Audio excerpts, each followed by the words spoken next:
नमस्कार साथियों, आप सभी का स्वागत है लर्निंग मूवमेंट में। हम कक्षा 10वीं की गणित का दूसरा अध्याय बहुपद पढ़ रहे हैं, जिसमें आज हम द्विघात बहुपद के आलेख के बारे में चर्चा करेंगे। देखिए, माना y बराबर fx एक द्विघात बहुपद है, तब y बराबर fx का आलेख एक परवलय को निरूपित करता है। इसे समझिए। देखिए, y बराबर fx, इसमें एक बहुपद है। देखिए, y बराबर fx, इसमें बहुपद है x square minus 3x minus 4। देखिए, ये एक बहुपद है। कौन सा बहुपद है ये?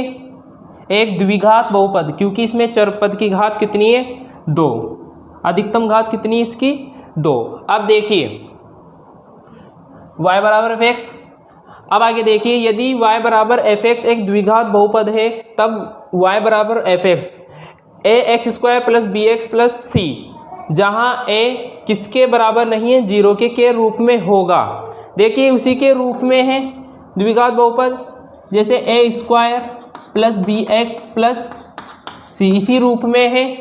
यदि y बराबर fx एक द्विघात बहुपद है, तब इसके 2 शून्यंक होंगे। देखिए, अब हम इसकी सहायता से, इस बहुपद की सहायता से, द्विघात बहुपद से हम एक आलेख बनाएंगे, ग्राफ खींचेंगे, जिसमें वो ग्राफ कैसा दिखेगा आपको? एक परवलय के आकार का। देखिए, परवलय क्या होता है?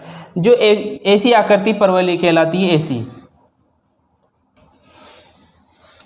ऐसी आकृति क्या कहलाती है? परवलय। जब आप द्विघात बहुपद का आलेख ग्राफ बनाएंगे तो किस आकृति का बनेगा? परवलय आकृति का। आइए हम इसका आलेख बनाते हैं, इस द्विघात बहुपद का।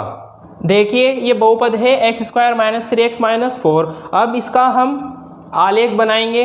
देखिए कैसे, इसे हम y के बराबर रख लेंगे, y बराबर x square minus 3x minus 4। यहाँ से हम x के मान रखते जाएंगे, हमें y के मान प्राप्त हो जाएंगे, जिससे हमें बिंदुओं की सारणी प्राप्त होगी। उन बिंदुओं की सहायता से हम ग्राफ खींचेंगे। वो ग्राफ किस रूप का होगा? परवलय के आकार का। तो आइए देखते हैं। देखिए, इसका उदाहरण आपकी किताब में भी दिया हुआ है, आप वहाँ से भी देख सकते हैं। जैसे देखिए, इसने ये x, ये y। देखिए, इसने x का मान -2 रखा।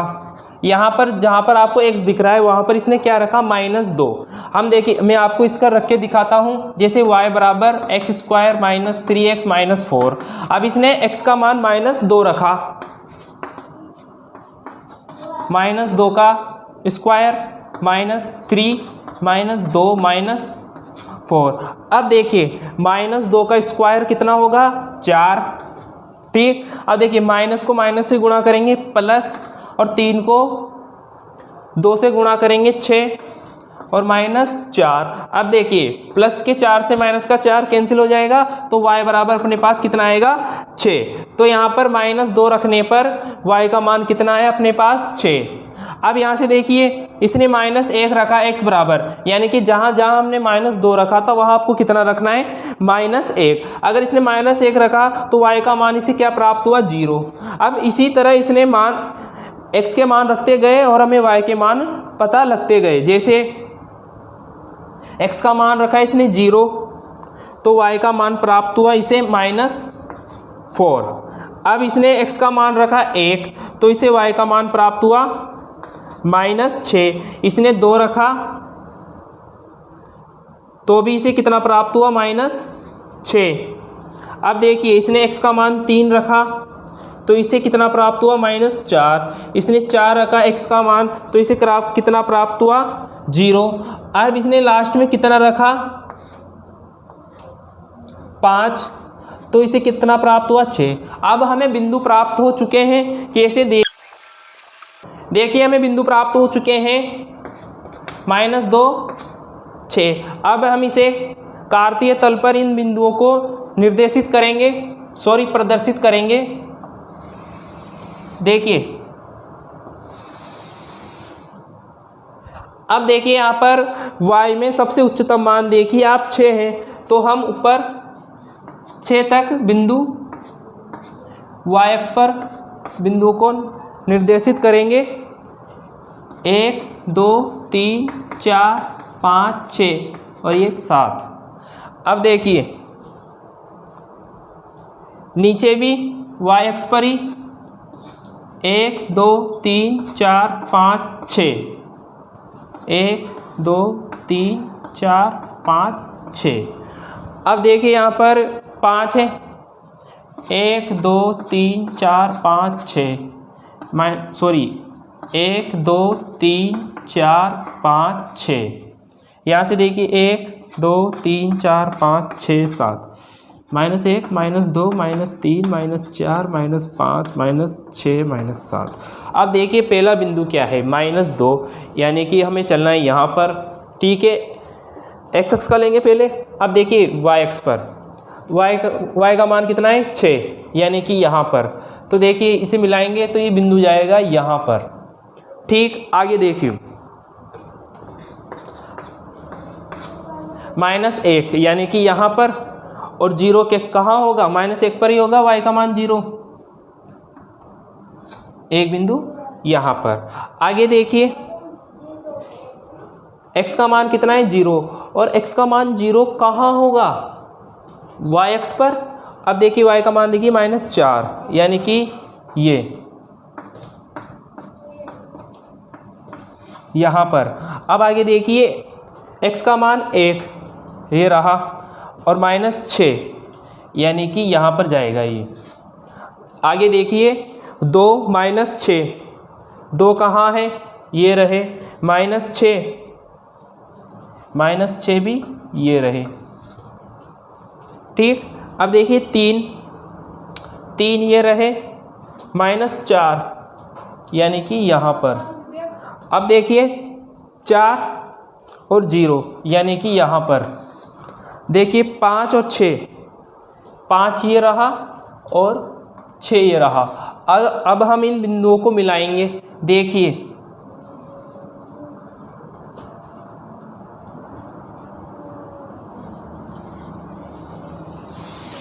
तो हमें कैसी आकृति प्राप्त हुई, परवलयकार आकृति प्राप्त हुई। देखिए जैसे यू की आकृति बन रही है ना, इसे क्या कहेंगे, परवलय।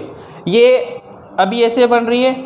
अगर इसमें जो x² का गुणांक होता है a, अगर a का मान माइनस होता है तो ये आकृति कैसी बनेगी, ये अभी ऊपर खुल रहा है, तो अभी जब a का मान माइनस होगा तो कैसे खुलेगा, ऐसे। ठीक है, तो आशा आपको समझ में आया होगा कि द्विघात बहुपद का ग्राफ कैसा बनता है, परवलयाकार। अब देखिए इसमें भी 3 स्थितियां होती है, उन स्थितियों के बारे में हम चर्चा करते हैं। चलिए देखिए स्थिति 1, यहाँ ग्राफ x अक्ष को 2 भिन्न बिंदुओं a और a' पर काटता है। इस स्थिति में a और a' के x निर्देशांक द्विघात बहुपद के शून्यंक है। जैसे देखिए यहाँ पर ये 2 भिन्न बिंदुओं पर काट रहा है, एक बिंदु ये है और एक बिंदु ये है। तो ये क्या होंगे, इसके 2 शून्यंक होंगे।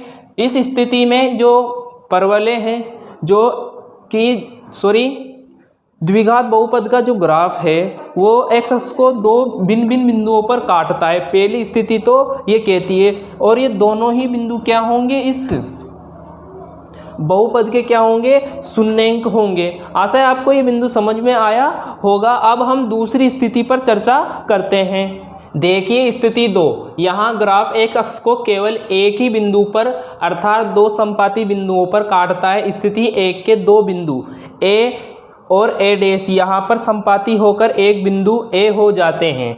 देखिए ये स्थिति 1 का ग्राफ है, जिसमें जो ग्राफ है वो x अक्ष को 2 बिंदुओं पर प्रतिच्छेद कर रहा है, काट रहा है। किंतु जो स्थिति 2 होगी उसमें ग्राफ x अक्ष को एक ही बिंदु पर काटेगा, यानी कि ये ग्राफ कैसा बनेगा, ऐसा बनेगा। यानी कि देखिए यदि हम f(x) बहुपद बराबर क्या लें, x² लें, तो जो इसका ग्राफ बनेगा, इस बहुपद का ग्राफ बनेगा, वो कैसा बनेगा, ऐसा। यानी कि ये एक ही बिंदु पर काटेगा, यानी कि जो 2 बिंदु हैं वो क्या है, संपाती है। यहाँ पर शून्यंकों की संख्या कितनी होगी, शून्यंकों की संख्या, तो यहाँ पर शून्यंकों की संख्या होगी 1। किंतु देखिए जो स्थिति 1 थी उसमें शून्यंकों की संख्या कितनी थी, 2, क्योंकि वो एक अक्ष को 2 बिंदुओं पर काट रहा था। आशा है आपके समझ में आया होगा।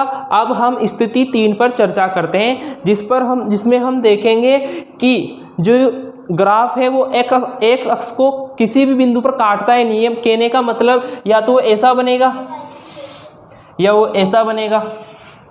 इसमें आप देख सकते हैं कि जो ग्राफ है वो एक अक्ष को काट ही नहीं रहा। देखिए वो स्थिति 3, यहाँ ग्राफ या तो पूर्ण रूप से x अक्ष के ऊपर या पूर्ण रूप से x अक्ष के नीचे है, इसलिए x अक्ष को कहीं पर नहीं काटता है। यानी कि तीसरी स्थिति में या तो जो ग्राफ है वो x अक्ष के ऊपर होगा या x अक्ष के नीचे होगा, अर्थात ये x अक्ष को कहीं पर नहीं काटता है। इसलिए यहाँ शून्यंकों की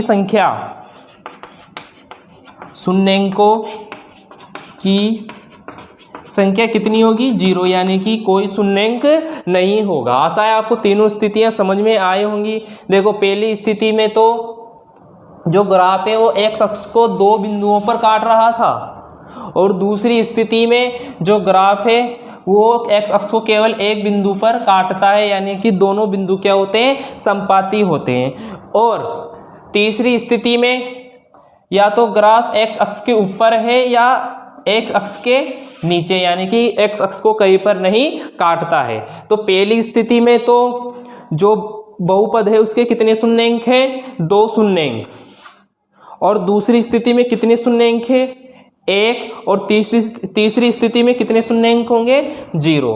आशा है आज के सभी टॉपिक आपके समझ में आए होंगे। अगले वीडियो मिलते हैं नए टॉपिक के साथ, तब तक के लिए धन्यवाद।